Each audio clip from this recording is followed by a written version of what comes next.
for today's kiat. Dahil nagsuroy kami sa kadagatan, tapos naagihan namin ang kapalayan na pagkalapad-lapad dito sa part ng Busuanga. Charot! So ayan, nakadaan kami dyan ng palayan.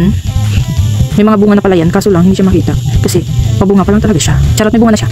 Tapos, grabe kadulas, tapos grabe kaulan. Sa kagustuhan namin na makarating sa kadagatan, kahit sobrang dulas ng daanan, ay tiniis namin para makakain lang kami ng tirik, ng tuyong, ng sea urchin, at ng iba pa. Charot, syempre, shell, mga ganyan-ganyan. Kaya naman, kung gusto nyo rin, pumunta na rin kayo sa dagat at lumangoy kayo na lumangoy hanggat gusto nyo. Walang pipigil sa inyo. Charot na naman.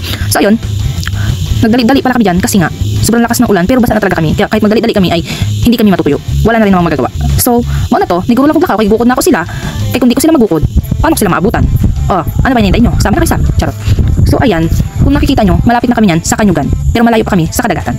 Kaya naman, hinabol ko na lang yung mga kasama ko kasi sobrang layo ko sa kanila. Mga isang dangkal, ganyan. Tapos, hinabol ko sila. Kaya kasi, yung anak ko gusto ko siyang itawid kasi nga mababasa na siya. At dahil nakakaputi siya kahit maligo siya ng dagat, pinaputihan ko siya para hindi siya mabasa habang naliligo. Kaya hanggang dito na lang ang ating video. Babush na sa inyo. Kaway-kaway kayo dyan sa comment section. Wala akong pakialam. Charot. Antagal matapos ang video ha. Alam mo, napapagod ako mag-voice over dito. Tapos ang baha-baha pa ng dinaanan namin. Nakakaloka ha, nakakapagod. Nakakapoy. O diba? Lakas kasi ng mga trip ninyo. Bakit kasi kayo nagdagat-dagat kita yung ulan-ulan? Tapos pagkadulas-dulas ng daanan, pinakita pa yung kalsa yung kamanggahan. Kala mo na may bunga. Tapos hanggang dyan lang yung video natin guys. Babush na sa inyo.